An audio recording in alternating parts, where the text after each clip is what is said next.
오늘부터 우리가 그리스도인의 생활 지침 새로운 교재로 들어갑니다. 8과고 8과 끝나면 일단 우리 기독교 신앙 기초 과정은 끝났다라고 생각할 수 있고, 이제 이 교재가 끝나면 우리 예전에 했던 기독교 핵심 교리 102가지 내용을 이제는 격주로 한 장씩 진행을 하도록 하겠습니다. 자, 이 머릿말을 좀 보죠. 그리스도 안에서 생활 성장의 감에 따라 하나님의 말씀을 규칙적으로 공부하고 그리스도인의 기본적인 삶을 배워나가는 것은 중요한 일입니다. 그리스도인의 생활 지침은 그리스도인의 풍성한 삶의 바탕이 되는 기본적인 몇 가지 원리들을 보여줍니다. 그리스도인의 생활 지침은 그리스도인의 확신과 같은 체계로 되어 있습니다. 암송할 구절, 묵상, 또 적용, 공부 뭐 이런. 예. 왜요?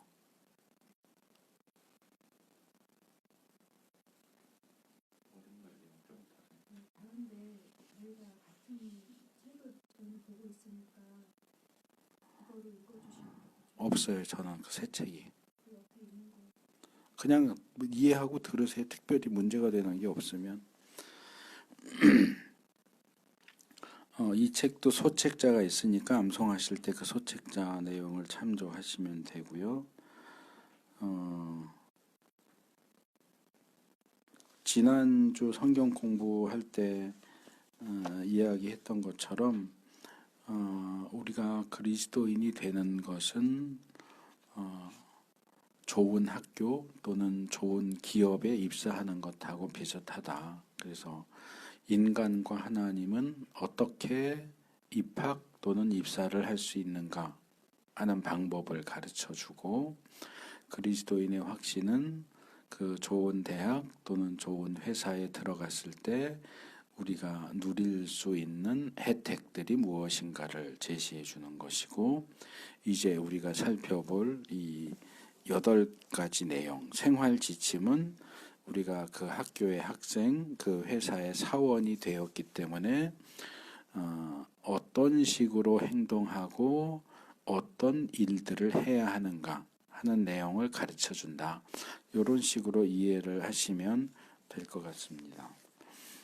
그래서 우리가 이 생활 지침에서 배울 내용은 이제 오늘 공부할 그리스도 안의 생활, 그 다음에 하나님 말씀에 의한 생활, 성령에 의한 생활, 믿음, 사랑, 그리고 교제, 증인으로서의 생활, 후히 드리는 생활, 이렇게 해서 8가지 내용입니다.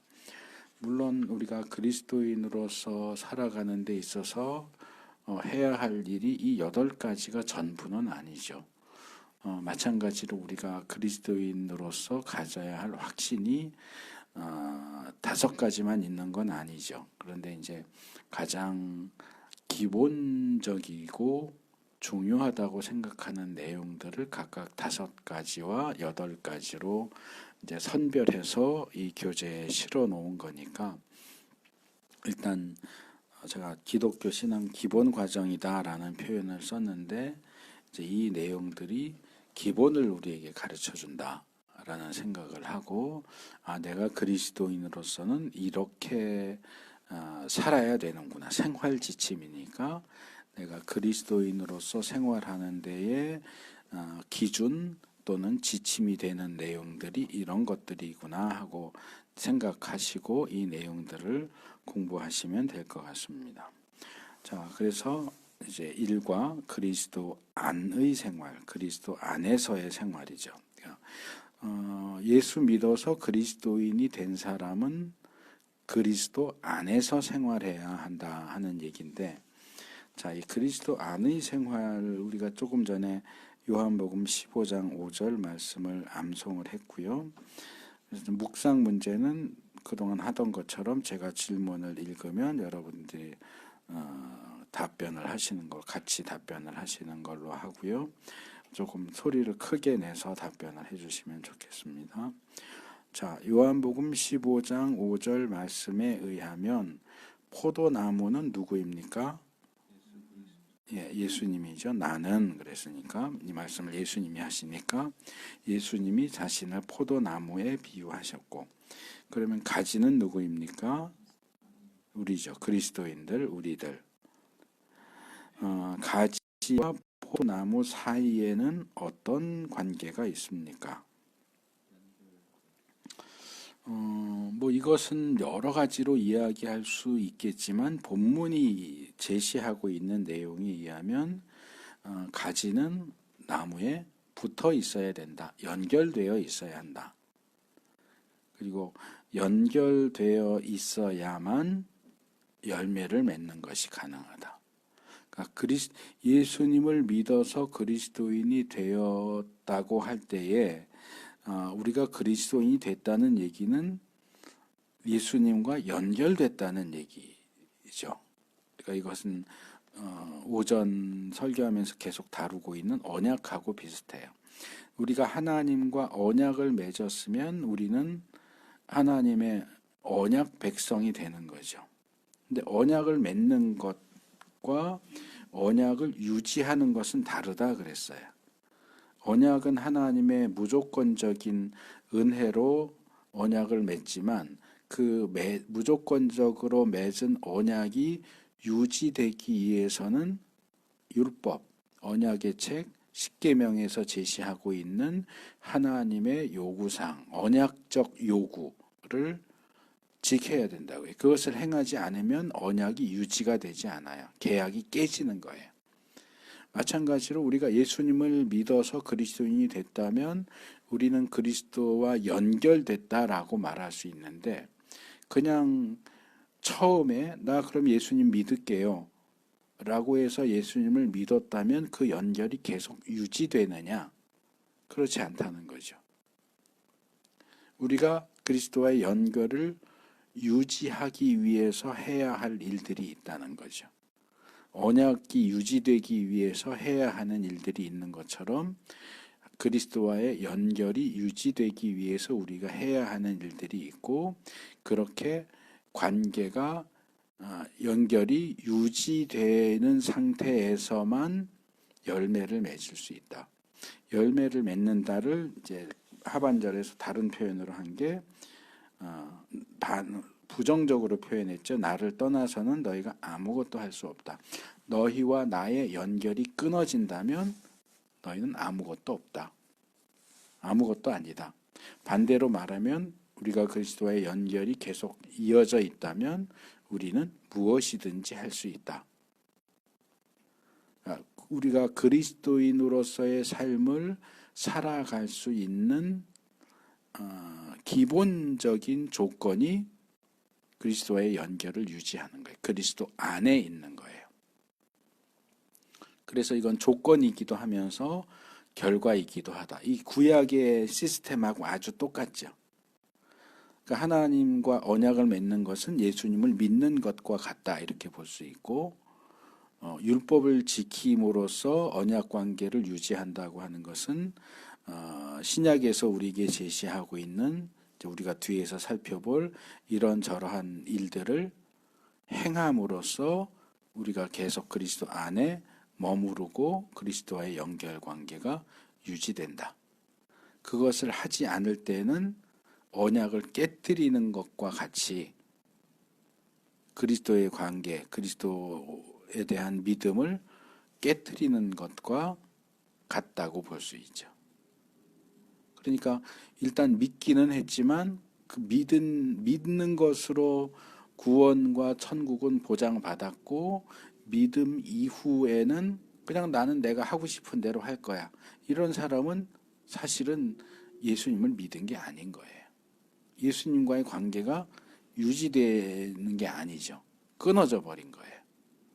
그런 사람을 우리가 믿는 사람이다라고 말할 수 있느냐? 어려워요. 결국 그것은 신앙을 한번 고백하긴 했지만 그 소위 말하는 배도, 그러니까 자기가 고백한 신앙을 배신하는 것과도 같다는 거죠. 여기 아무것도 할 수 없다라고 하는 것에는 그런 심각한 내용이 포함되고 있다 하는 것을 좀 생각해 볼 필요가 있고요. 가지와 포도나무와의 관계는 그리스도와 그리스도와의 관계와 어떤 점이 같습니까? 이건 뭐 제가 이제 이미 설명을 다 해버렸는데, 가지가 포도나무에 붙어 있어야 생명도 유지되고 열매도 맺을 수 있는 것처럼 그리스도인은 그리스도와 연결되어 있어야, 그리스도 안에 있어야 그리스도인으로서의 생명도 유지되고 그리스도인에게서 당연히 발견되어야 하는 열매들, 행위들도 할 수 있게 된다. 이렇게 이제 이해를 하시면 될 것 같습니다.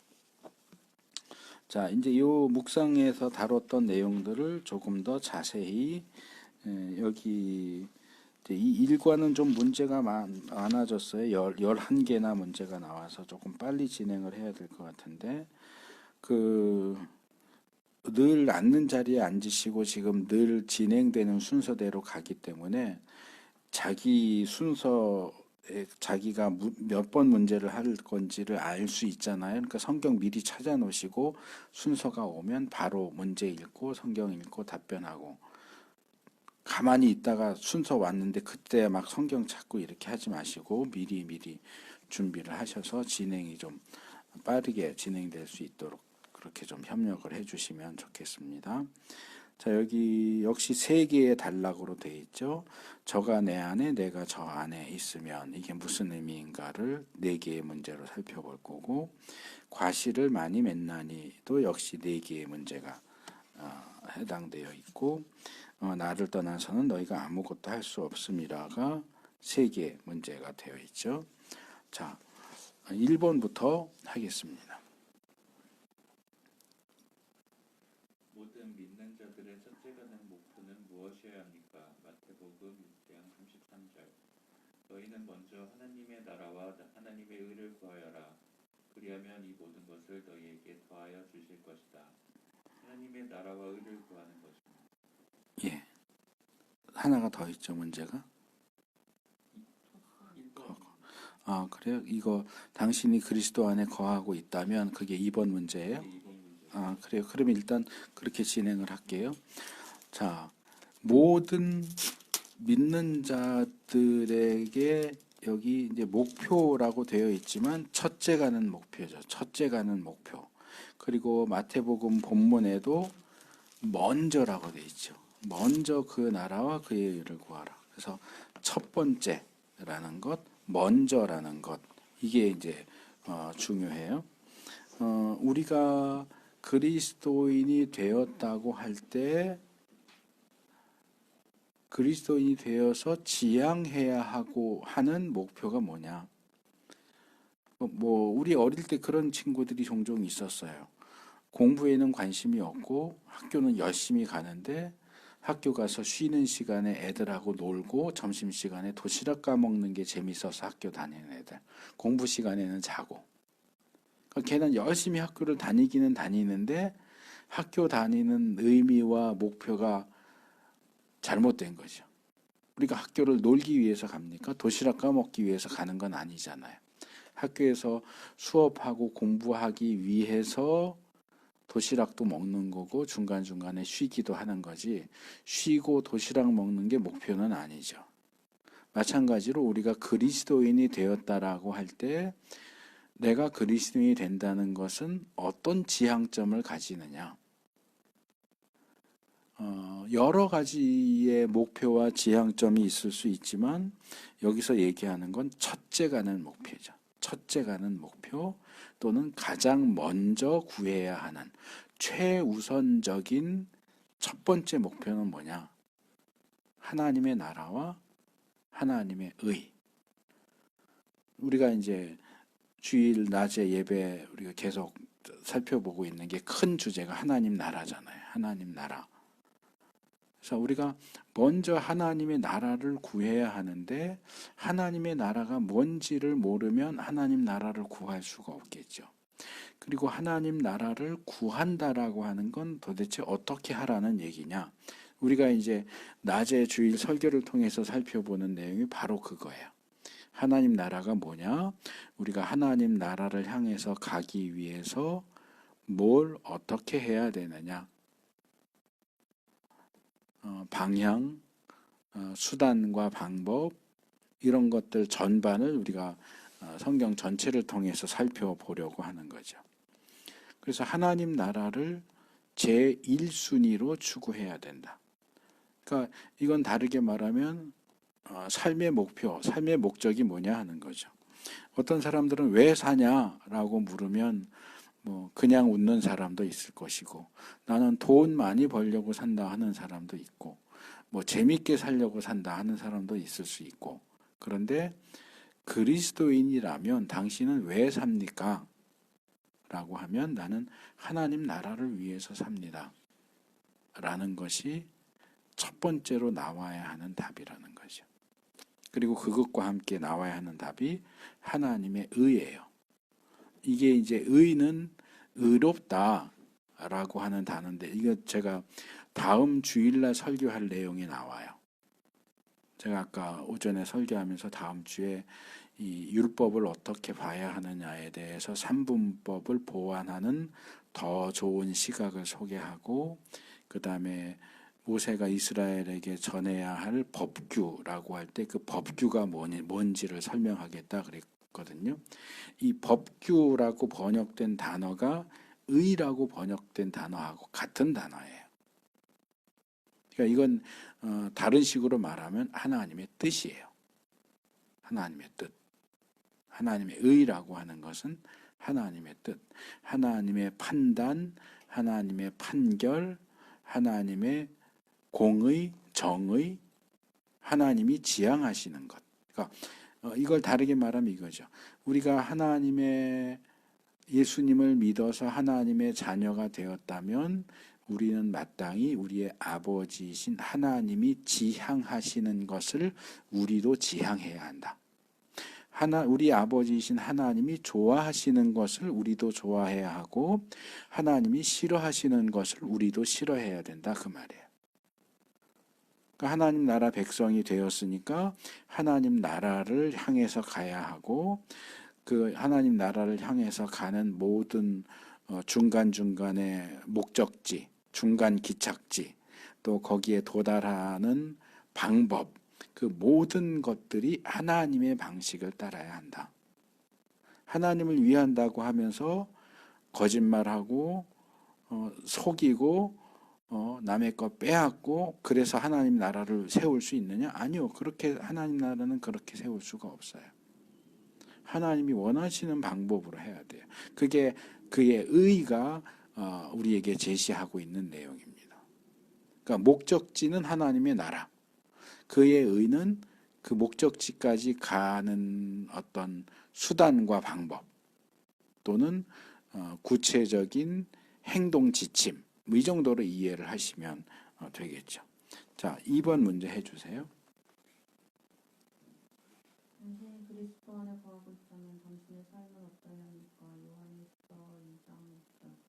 하나님 안에 있다고 하는 사람은 자기도 그리스도께서 하신 것과 같이 마땅히 그렇게 살아야 합니다. 그리스도의 삶을 살아야 합니다.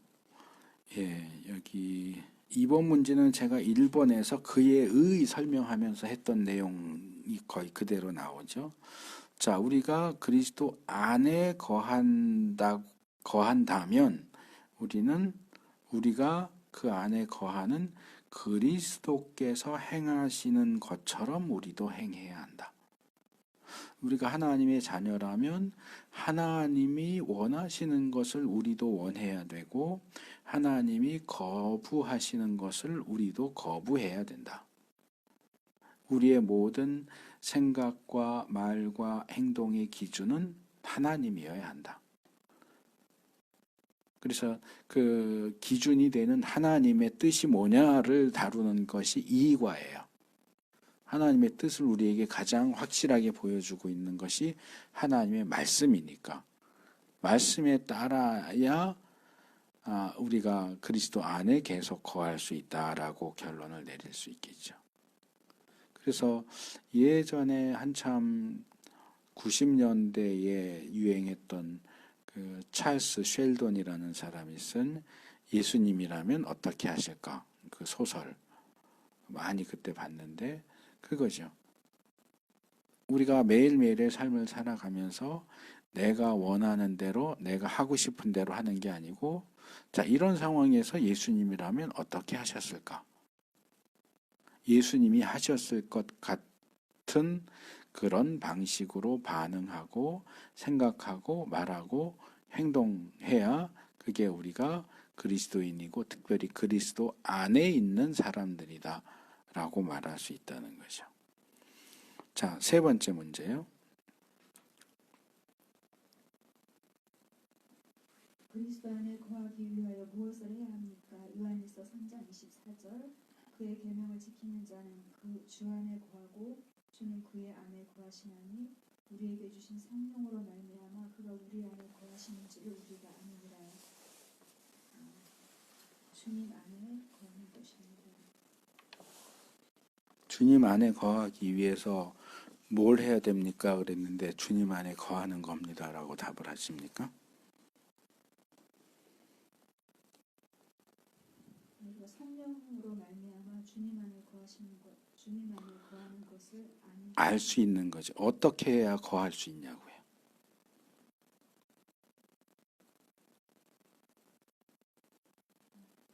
그의 계명을 지키는 것입니다. 그렇죠.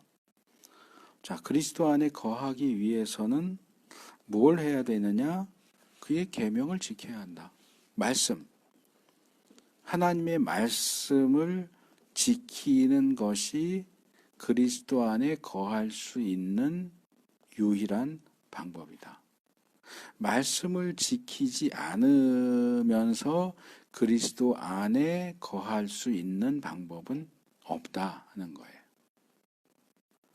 그러니까 뭐 그냥 흔히 하는 말로 나 예수 믿었어, 영접기도 했어, 나 그리스도인이야 라고 아무리 말해도 그 사람이 하나님 말씀을 지키지 않는다면 그 사람은 그리스도인이 아닌 거예요. 우리가 이 부분에 있어서 한국교회가 꼭 뭐 한국교회만 그런지는 잘 모르겠지만 한국교회가 대단한 착각을 교회 다니는 사람들에게 심어줘요. 말씀을 지키지 않는데도 일단 예수 믿겠다고 고백했다면 영접 기도를 했다면 그리스도인이래요. 그리스도 안에 있대요. 아니요. 성경은 그렇게 얘기하지 않아요. 말씀을 지켜야 그리스도 안에 있는 거예요. 말씀을 지키지 않으면 그리스도 안에 있다라고 말할 수가 없어요. 그리스도 안에 있지 않는 사람은 그리스도인이 아니에요. 물론 이제 이 부분을 우리가 조심할 필요는 있어요. 그러면 예수님 믿는다고 고백하는 거, 예수님을 영접하는 건 아무 의미가 없는 거냐? 아니요, 그렇지 않아요. 그 중요하죠. 의미가 있죠. 다시 구약 언약으로 가면, 자, 언약을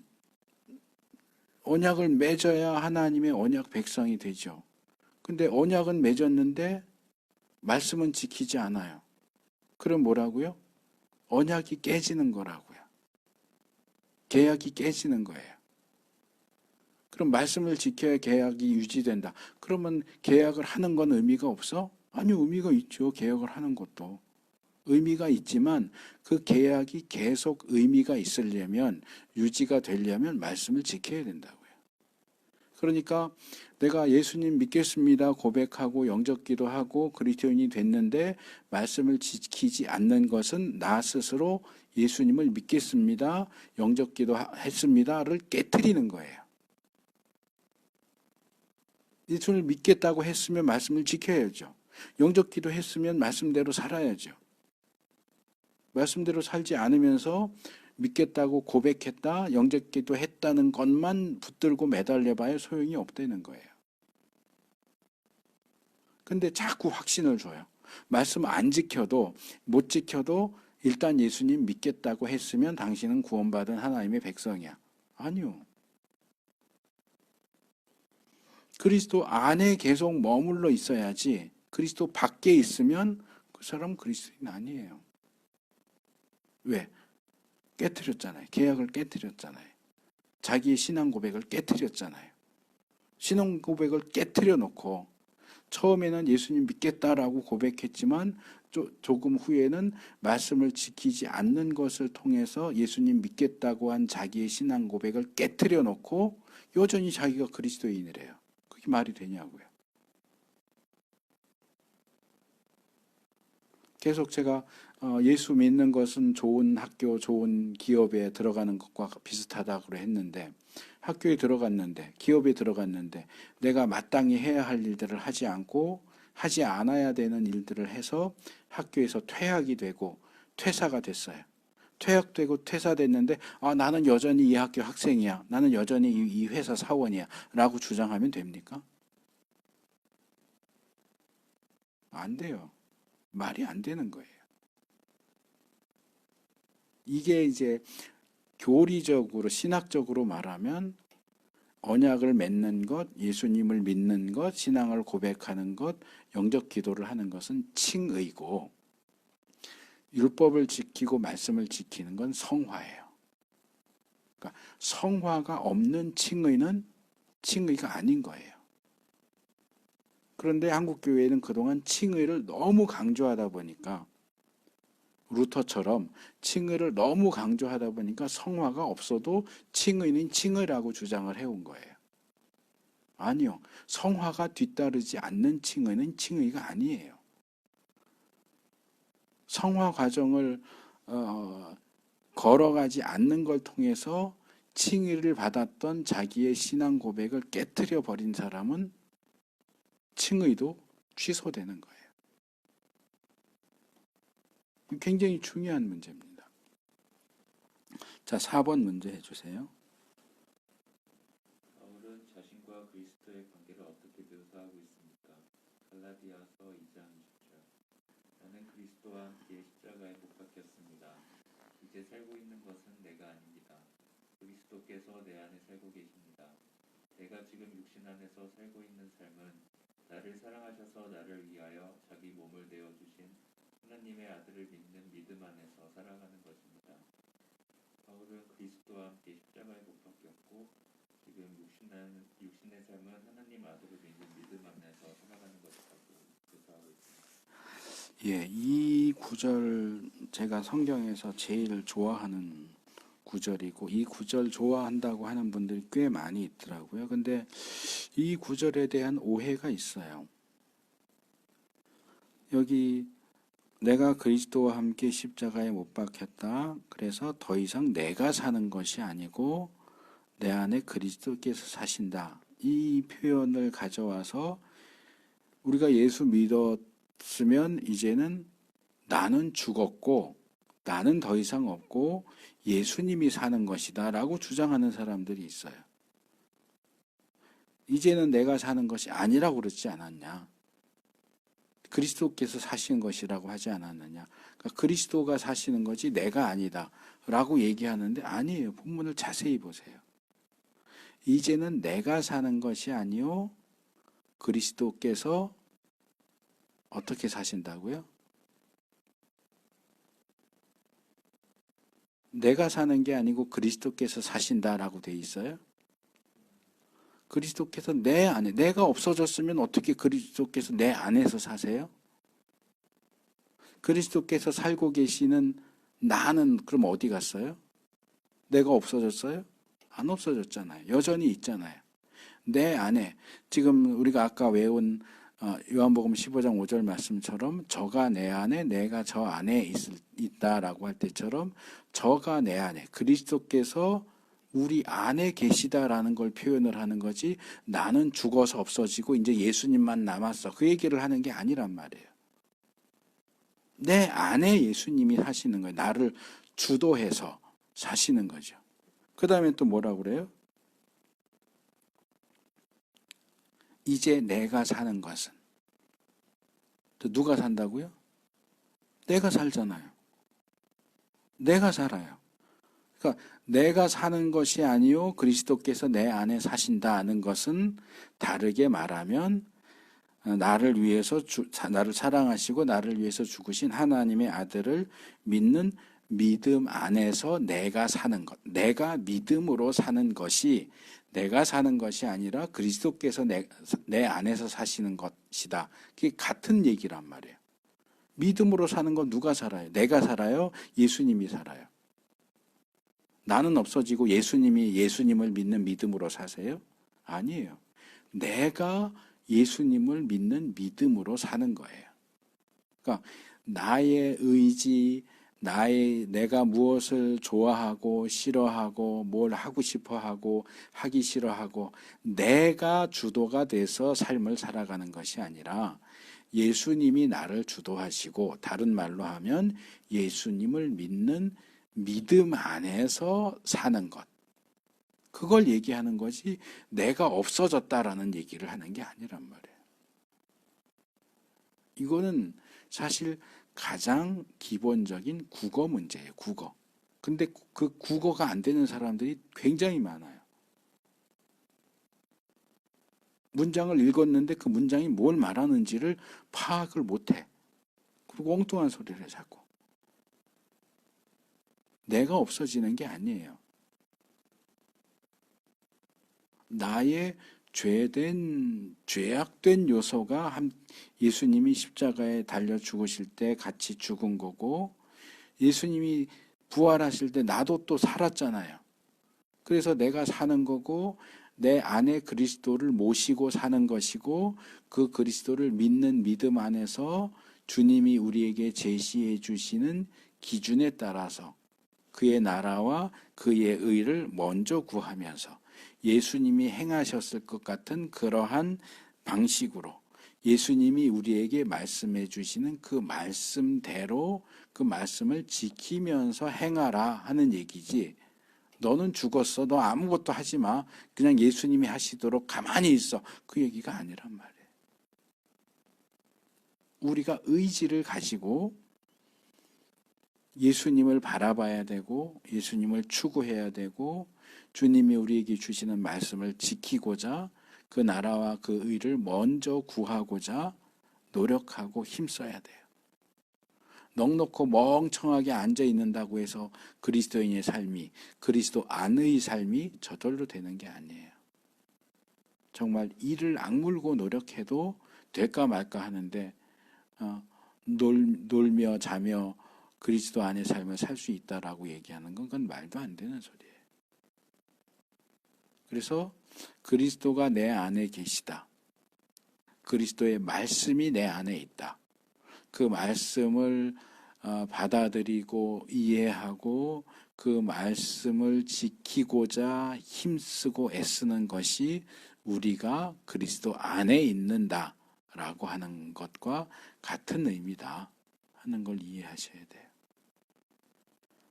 그래서 기도응답의 확신에서 얘기했던 것처럼 우리가 예수님과의 교제를 통해서 관계와 소통을 통해서 예수님의 어떤 사고방식 그런 것들을 이해하게 되고, 이해하면 예수님이 하실 것 같은 기도, 하나님의 뜻대로 하는 기도를 할 수 있게 되고, 그렇게 기도할 때 응답을 받을 수 있다라고 한 것처럼 그리스도께서 내 안에, 내가 그리스도 안에 말씀을 기준으로 해서 그렇게 할 때에 우리가 그리스도인다운 삶을 살 수 있는 거고, 그게 그리스도 안에서 사는 생활이다 라고 말할 수 있다는 거예요. 근데 의외로 이런 부분에서 오해하고 착각하는 경우들이 너무 많아서 좀 조심해야 할 필요가 있기 때문에 제가 굳이 지적을 드렸습니다. 자, 그렇게 우리가 그리스도와의 연결을 유지할 때에 어떤 결과가 오느냐? 과실을 많이 맺는다. 자, 이 과실을 많이 맺는다는 건 어떤 의미인가? 자, 5번부터 8번까지 하겠습니다. 5번 해주세요. 과실을 많이 맺으면 무슨 결과가 있습니까? 요한복음 15장 8절. 너희가 열매를 많이 맺어서 내 제자가 되면 이것으로 내 아버지께 영광을 받으실 것이다. 제자가 되고 아버지께 영광을 받으시게 됩니다. 예, 두 가지가 나왔죠. 과실을 많이 맺으면 첫째로 하나님이 영광을 받으신다. 하나님이 영광을 받으신다. 둘째로 너희가 내 제자가 된다. 자, 여기 좀 하나씩 설명을 할 필요가 있는데, 자, 하나님이 영광을 받으신다. 자, 우리가 말씀대로 살고 말씀대로 사는 걸 통해서 좋은 결과들, 열매들을 많이 맺으면 하나님이 영광을 받으시느냐? 마태복음에서 예수님이 그런 말씀을 하셨죠. 이렇게 너희의 빛을 사람들 앞에 비추어서 너희의 선한 일을 보고 사람들이 하나님께 영광을 돌리게 해라. 바로 그 얘기예요. 우리가 그리스도인다운 모습으로 하나님의 뜻을 행하면서 살아갈 때 심지어는 믿지 않는 사람들조차도 야, 저 사람들 보니까 하나님이 정말 계신가 봐. 하나님 좋은 분인 것 같아. 하나님을 인정하는 그런 일들이 결론적으로 나타날 수 있도록 하라는 것이고, 둘째로는 그렇게 될 때에 우리가 예수님의 제자가 된다 그랬는데 이 부분에 대한 오해도 좀 있어요.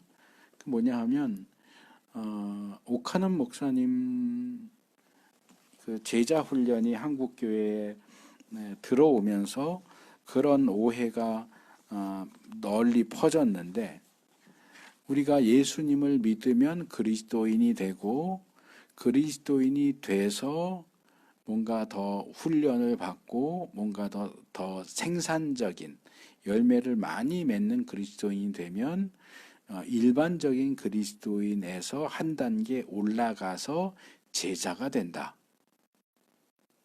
이런 생각이 있어요. 그래서 교회 안에서 제자 훈련 많이 하죠. 그래서 일반적인 그리스도인으로는 안 되고 훈련 받아서 한 단계 수준 높은 제자가 돼야 된다. 그리스도인이 제자가 된다라고 하는 그런 표현들이 한국 교회 안에서 많이 사용되는데 아니에요. 그렇지 않아요. 초대 교회, 정말 초기의 초대 교회는 그리스도인이라는 명칭을 사용하지 않았어요. 사도행전에 보면 안디옥에서 비로소 그 모이는 예수님을 믿는 사람들을 경멸적인 의미로, 좋은 의미가 아니고 경멸적인 의미로 그리스도인이라고 하는 호칭을 믿지 않는 사람들이 그리스도인들에게 붙였어요. 그게 처음 그리스도인이라는 호칭이 나왔고요. 그리스도인이라는 호칭이 나오기 전에는 예수 믿는 사람들은 제자라고 불렀어요. 무슨 얘기냐? 제자라는 호칭과 그리스도인이라는 호칭은 같은 레벨이에요. 그리스도인은 하위 레벨이고 제자는 상위 레벨이 아니고 원래는 그리스도인들을 제자라고 불렀다고요. 예수의 제자들. 제자들이라는 호칭을 사용하다가 나중에 그리스도인이라는 호칭이 나오면서 점점 제자라는 호칭이 그리스도인이라는 호칭으로 바뀌어간 것이, 그리스도인이 뭔가 거기 플러스 알파를 하면 제자가 된다, 그런 개념이 아니에요.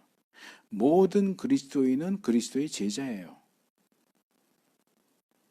제자 훈련을 받아서 제자가 되는 게 아니고 그리스도인이 되는 것은 곧 제자가 되는 것이고 제자가 곧 그리스도인이에요. 그래서 이것은 뭔가 레벨을 나눠서 더 높은 레벨로 올라간다, 그런 얘기라기보다는 정말 참된 그리스도인은 참된 하나님의 백성으로 인정받는다, 이렇게 이해를 해야지 이게 한 레벨이 올라간다, 그렇게 이해하시면 안 돼요. 앞에서 제가 첫째 단락에서 강조해서 얘기했지만 예수님 믿겠다고 신앙 고백하고 영접기도 했는데 말씀을 지키지 않으면 믿겠다고 하는 자기의 고백을 깨트린 거다. 더 이상 그리스도인이 아니다 그랬잖아요.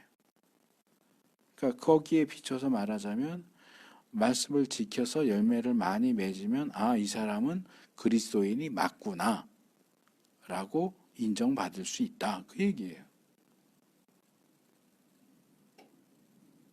하위 레벨에 어디나 가면 볼 수 있는 그리스도인이 아니라 좀 더 최상급의 엘리트 그리스도인이 된다. 그 얘기가 아니에요.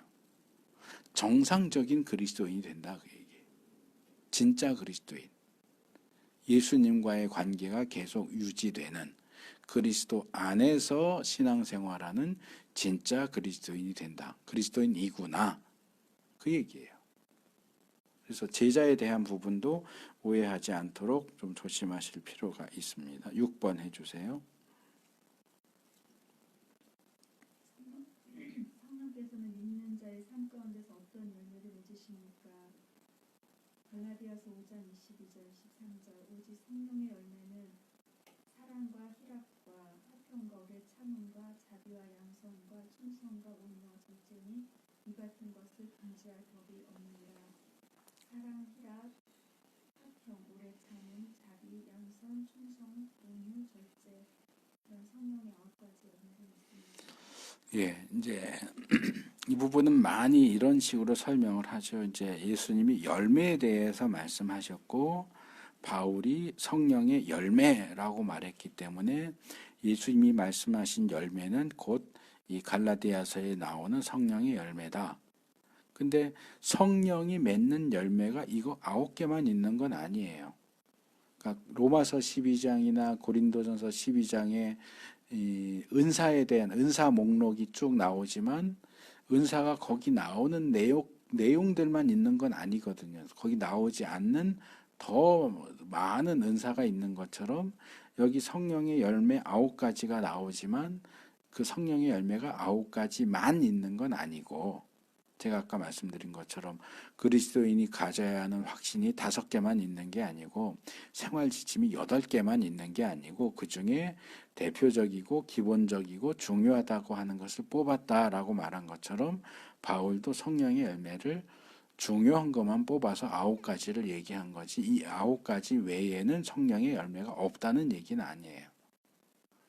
그러나 이제 기본적이고 대표적인 것이니까 이런 것들이 있어야 하고 그 다음에 또 하나 이 성령의 열매를 맺는다라고 하는 과실을 맺는다라고 하는 표현과 관련해서 덧붙여서 말씀을 드려야 될 것은 이것은 성령의 열매라고 하는 것은 리트머스 시험지하고 같아요. 자, 2가지를 말씀을 드리려고요. 하나는 맺는다는 건 어떤 것이냐. 자, 가지가 나무 본체에 연결되어 있으면 수분도 공급받고 양분도 공급받고 그러면서 열매를 맺어요. 자, 이거를 가지가 나는 열매 맺어야지 그렇게 해서 열매가 맺혀지는 거냐, 만들어지는 거냐? 아니요, 그렇지 않아요. 가지가 그냥 나무에 제대로 붙어 있기만 하면 자연 법칙에 의해서 거기에 열매가 맺혀져요. 그래서 여기 사용된 이 열매를 맺는다를 이제 보통 영어로 이렇게 설명을 해요. bear예요, bear.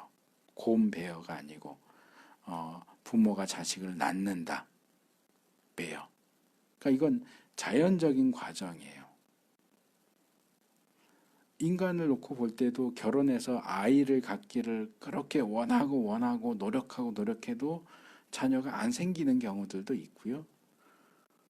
또는 뭐 전혀 계획하지 않고 노력하지 않았는데도 임신이 돼서 아이를 낳는 경우도 있고 이래요. 이게 bear예요. 그런데 우리는 이 맺는다를 bear로 생각을 안 하고 produce로 생각을 해요. produce는 뭐냐 하면 공장에서 물건을 만들어내듯이 찍어내는 거예요. 생산해내는 거예요. 그래서 열매를 많이 맺는다, 성령의 열매를 맺는다를 bear로 읽지 않고 produce로 읽으니까 뭘 하냐면 자, 우리 성령의 열매를 맺읍시다. 성령의 열매 맺기 운동. 이건 운동한다고 맺을 수 있는 게 아니에요. 우리가 그리스도와 연결되어 있으면 자연스럽게 이런 열매가 맺어져요. 매어돼요. 우리가 가지가 열매를 프로듀스 하는 게 아니고 가지가 나무에 붙어 있으면 자연적인 결과로서 열매가 매어하는 거예요. 그러니까 나에게서 성령의 열매가 맺혀졌는데 내가 프로듀스 했는지가 아니고 매어 했는지를 보는 거예요. 그게 리트머스 시험지 같다고요. 우리가 어렸을 때 그 뭐 실험 같은 거 할 때 용액, 산성 용액, 알칼리성 용액 이렇게 비커에 담아놓고 리트머스 시험지를 이렇게 담으면 색깔이 바뀌잖아요. 그 색깔 바뀌는 걸로 봐서 이게 산성인지 알칼리성인지 볼 수 있잖아요. 마찬가지예요. 성령의 열매는 리트머스 시험지하고 같아요. 그래서 이렇게 봐서 이 사람에게서 성령의 열매가 발견되면 이 사람은 산성이구나, 그리스도인이구나, 그리스도 안에 있는구나를 확인할 수 있는 거고, 아무리 자기 입으로 스피커폰 대고 마이크 대고 나 그리스도인인데 나 그리스도 안에 있는데 라고 떠버려도 성령의 열매를 찾아볼 수 없으면 그 사람은 그리스도인이 아닌 거예요. 그리스도 안에 있는 게 아니에요. 그러니까 이것은 맺읍시다 할 문제가 아니고 그냥 스스로를 지켜보면서 나에게 어떤 성령의 열매가 맺혔을까를 확인하는 거지, 성령의 열매를 맺으려고 노력하고 운동하고 그렇게 하라고 하는 얘기가 아니라는 거예요. 그래서 결국 성령의 열매는 내가 내 안에 성령님이 계시는가, 내 안에 그리스도가 계시는가, 내가 그리스도 안에 있는가를 확인해주는 확인을 위한 수단인 거지, 운동, 성령의 열매 맺기 운동하라고 주신 말씀이 아니에요. 그래서 이걸 스스로에게 잘 적용해서 나에게는 어떤 열매가 맺혀지고 있는가, 내가 만들어내는 게 아니고 나는 뭐 오래 참음이 없으니까 오래 참으려고 노력하고 훈련해야지, 그런 얘기가 아니라고요. 자, 7번 문제예요.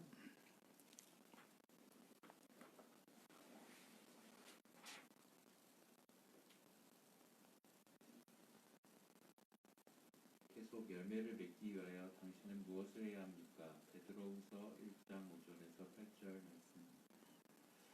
그러므로 여러분은 열정을 다하여 여러분의 믿음에 덕을 더하고 덕에 지식을 더하고 지식에 절제를 더하고 절제에 인내를 더하고 인내에 경건을 더하고 경건에 신도 간의 우애를 더하고 신도 간의 우애에 사랑을 더하도록 하십시오.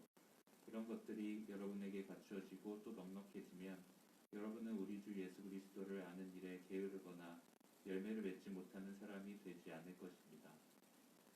열매를 계속 맺기 위해서는 믿음, 덕, 지식, 절제, 인내, 경건, 신도 간의 우애, 사랑 이런 것들을 갖추고 넉넉하게 하여야 합니다. 예, 이 부분도 제가 6번에서 설명한 것처럼 이것은 무슨 컴퓨터 프로그램처럼 이렇게 하나씩 과정을 제시하는 게 아니에요. 그러니까 믿음, 덕, 지식, 절제, 인내, 경건, 형제, 우애, 사랑 이렇게 하면 최종 결과물로 열매가 맺혀진다. 이런 얘기가 아니고, 사실 이 베드로후서 1장 5절에서 8절 말씀을 요약하면 우리가 앞에서부터 계속 얘기했던 그거예요. 말씀을 지키는 거예요. 말씀의 원리를 따르고 지키다 보면 자연스럽게 열매가 맺혀진다, 그 얘기고, 이것을 조금 더 구체적으로 체계적으로 제시하다 보니까 믿음, 덕, 지식, 절제, 인내, 경건, 형제의 사랑이 나오는 거지, 이게 절대적인 어떤 방침, 무슨 프로세스를 얘기하는 게 아니에요. 오히려 이 베드로는 이렇게 얘기하지만 바울 같은 경우는 또 반대로 얘기해요.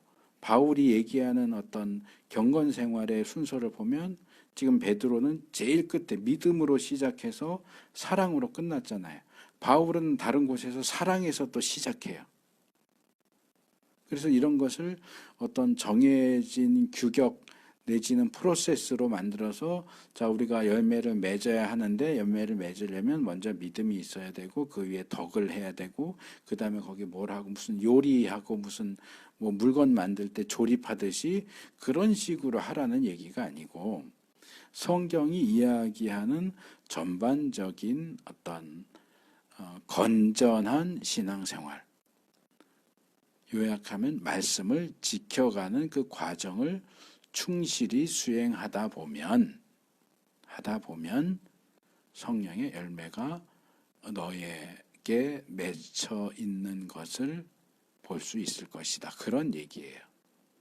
그렇다고 뭐 우리가 뭐 믿음, 덕, 지식 뭐 이런 것들을 굳이 무시할 필요는 없죠.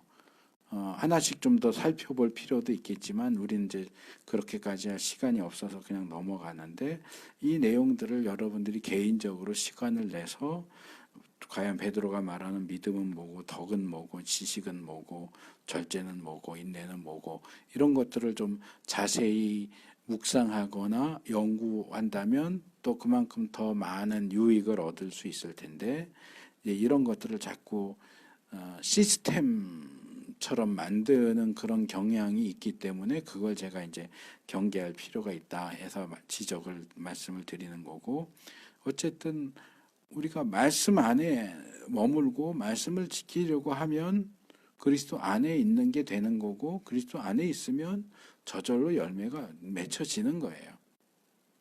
그래서 중요한 거는 열매를 맺는다가 아니고 그리스도 안에 있는다. 그러니까 사실 더 중요한 부분이거든요. 자, 8번 해주세요.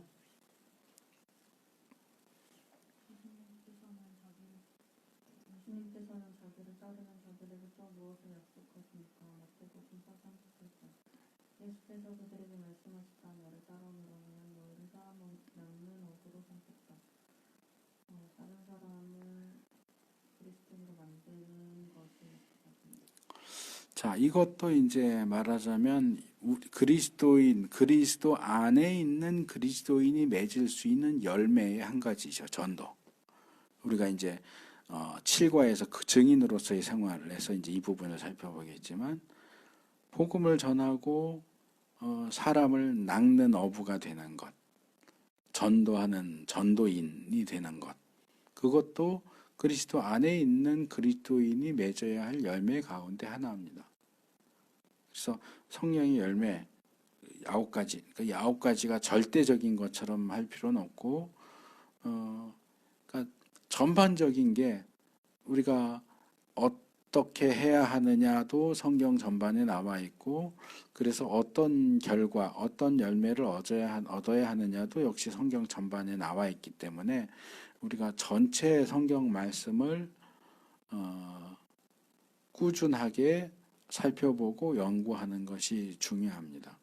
지금은 이제 어쩔 수 없이 이렇게 주제별로 정리된 내용들을 다루지만 사실은 우리가 성경 전체를 한 장씩 한 장씩 또는 한 구절씩 그렇게 깊이 있게 살펴보는 것이 필요합니다.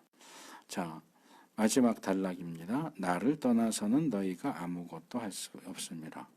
자, 우리가 그리스도 안에 있어야 그리스도인이고 그리스도 안에 있어야 열매를 맺는다라고 했는데 그럼 만약에 우리가 그리스도 안에 있지 않다면 그리스도 안에 있는다와 그리스도 안에 있지 않는다를 지금 대조해서 제시해 주는 내용이 세 개의 문제가 나와 있는데 자 9번 문제 해주세요. 고린도후서 3장 5절을 당신 자신의 말로 쓰십시오.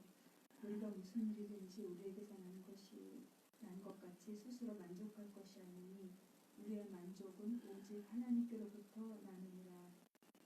내가 무슨 일을 하든지 나에게서 낫다고 스스로 만족하지 아니합니다. 왜냐하면 나의 모든 만족은 오직 하나님께로부터 나오기 때문입니다. 자, 이 본문이 우리에게 제시하는 건 이겁니다. 자, 우리가 그리스도 안에 있으면 과실을 많이 맺어요. 그래서 우리가 개인적으로 열매를 많이 맺었을 경우에 나 열매 많이 맺었다.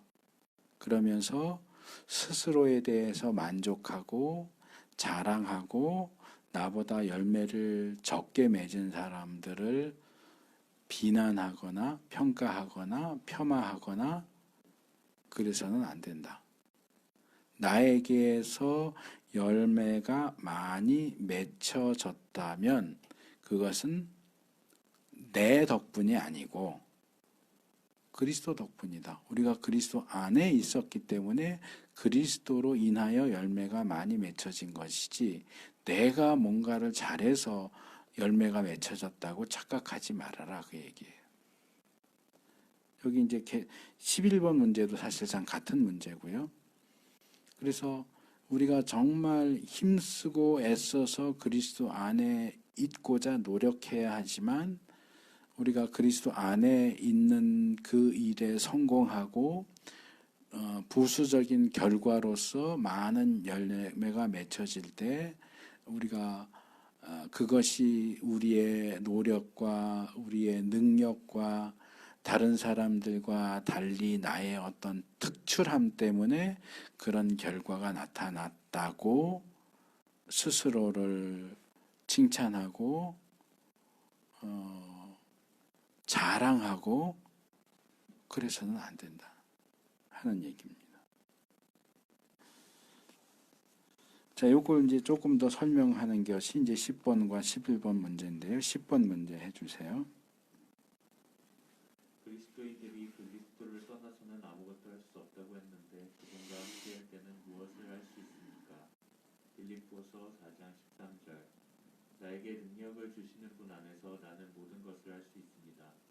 그리스도인들은 그리스도와 함께할 때 모든 것을 할 수 있습니다. 자, 일단 질문이 무엇을 할 수 있습니까? 하니까 가장 간단한 대답은 모든 것을 할 수 있습니다가 되겠죠. 그런데 이 부분에서 많은 그리스도인들이 오해를 하는 게 있어요. 그러니까 상반절과 하반절이 있죠. 지금 빌립보서 4장 13절 내게 능력 주시는 자 안에서 내가 모든 것을 할 수 있느라. 자, 내가 모든 것을 할 수 있는 근거가 뭐죠? 내게 능력 주시는 자 안에서. 내가 그리스도 안에 있을 때 모든 것을 할 수 있다라고 하는 건데 상반절을 잘라버리고 하반절만 보는 거예요. 난 모든 거 할 수 있어. 난 뭐든지 할 수 있어. 아니요. 내가 모든 걸 할 수 있는 게 아니고 주님 안에 있을 때, 주님이 나와 함께 있을 때 할 수 있는 것이 주님이 함께 하시지 않으면 난 아무것도 할 수 없어요. 근데 이 사실을 우리가 자주 망각하죠. 그래서 내가 뭔가 할 수 있는 것처럼 예수님을 떠나서도 하나님을 떠나서도 뭔가를 이룩할 수 있을 것처럼 생각하고 말하고 행동하는데 아니에요. 보통 고린도전서 13장에 나오는 그 사랑장 할 때 그 내용들을 간편하게 얘기해서 곱하기로 표현을 하죠. 내가 천사의 말을 할지라도 사랑이 없으면 아무것도 아니다. 천사의 말 곱하기 0, 사랑이 없다, 0. 무슨 숫자가 돼도 곱하기 0을 하면 답이 0이잖아요. 지금 똑같은 거예요. 내가 아무리 능력이 있고 아무리 대단한 사람이라고 해도 그리스도가 없으면 곱하기 0은 0이에요. 그리스도가 나와 함께 하실 때에 답이 모든 것이 될 수 있는 것이 그리스도와 함께 하지 않고서 나는 모든 것을 할 수 있다 이러면 답은 0이에요. 그 일본 선교사가 일본을 선교하다가 떠나면서 청소년 사역을 하다가 떠나면서 비행장에서 일본의 청소년들에게 했다는 말, 유명한 말이 있어요. Boys be ambitious. 청소년들이여 야망을 가지라. 굉장히 유명하고 많이 알려져 있는 건데 그 이야기를 자세히 살펴보면 선교사가 했던 말은 그게 전부가 아니에요. 선교사가 이렇게 말했대요. Boys be ambitious in Christ.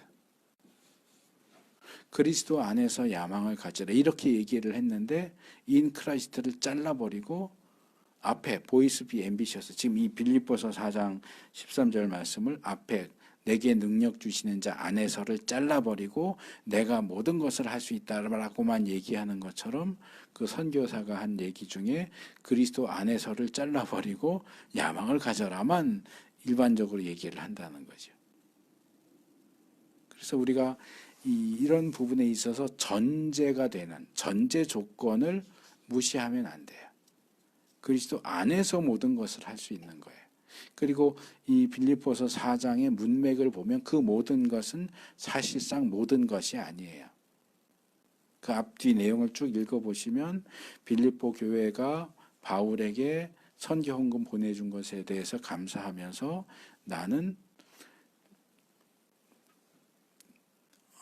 부귀에도 처할 줄 알고 빈궁에도 처할 줄 알고 나는 돈이 많아도 많으면 많은 대로 잘 살 수 있고 돈이 없으면 없는 대로 없어도 잘 살 수 있고 나는 그리스도 안에서 모든 것을 할 수 있다라고 할 때 그 모든 것은 돈이 많아도 상관없고 적어도 상관없다 그 얘기지 내가 원하는 건 뭐든지 다 할 수 있다 그런 의미가 아니에요. 그러니까 이런 것들을 제가 종종 지적했지만 어떤 한 마음에 드는 한 구절을 문맥에서 떼어내서 그것만 갖고 할 수 있다 이렇게 하면 우리가 성경 말씀을 왜곡하는 거예요. 자, 마지막 11번 문제 해주세요. 하나님의 은혜로 말미암아 바울은 어떤 삶을 살게 되었습니까? 고린도전서 15장 10절. 그러나 나는 하나님의 은혜로 위해서 알려주었습니다.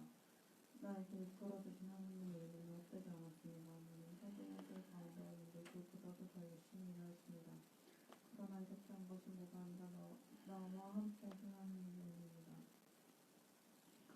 하나님의 그보다도 더 열심히 하나님의 일을 하는 삶을 살게 되었습니다. 자, 바울이 얘기하는 게 뭡니까? 나는 사도, 다른 어떤 사도들보다 더 많이 수고했고 더 많은 열매를 맺었지만 그건 내가 한 게 아니다. 내가 수고를 하긴 했는데 내가 그렇게 더 많이 수고하고 더 많은 열매를 맺을 수 있었던 것은 하나님의 은혜 때문이다. 하나님 덕분에 이렇게 된 거다. 내가 한 게 아니다. 그렇다고 놀고 먹었냐? 아니요. 정말 바울은 힘쓰고 애써서 매 맞고 굶주리고 잠도 못 자고 파선하고 이러면서 애썼어요. 그렇게 애썼는데도 그가 그의 마지막에 가서 고백을 하는 거예요. 내가 아니고 하나님이 하셨다. 하나님이 하셨다. 그러니까 우리가 그리스도 안에 있어야 이런저런 많은 열매를 맺을 수 있는데 우리에게 이런저런 많은 열매가 맺혀졌을 경우에 우리의 능력으로 우리의 노력으로 그렇게 됐다라고 말하면 안 되고 그리스도께서 하셨다. 하나님이 하셨다. 하나님의 은혜로 이런 일들이 나에게서 이루어졌다. 내가 아니고 하나님이다 라고 고백할 수 있어야 돼요. 이게 나를 떠나서는 아무것도 할 수 없다라는 말씀이 우리에게 교훈해 주고 있는 내용이에요.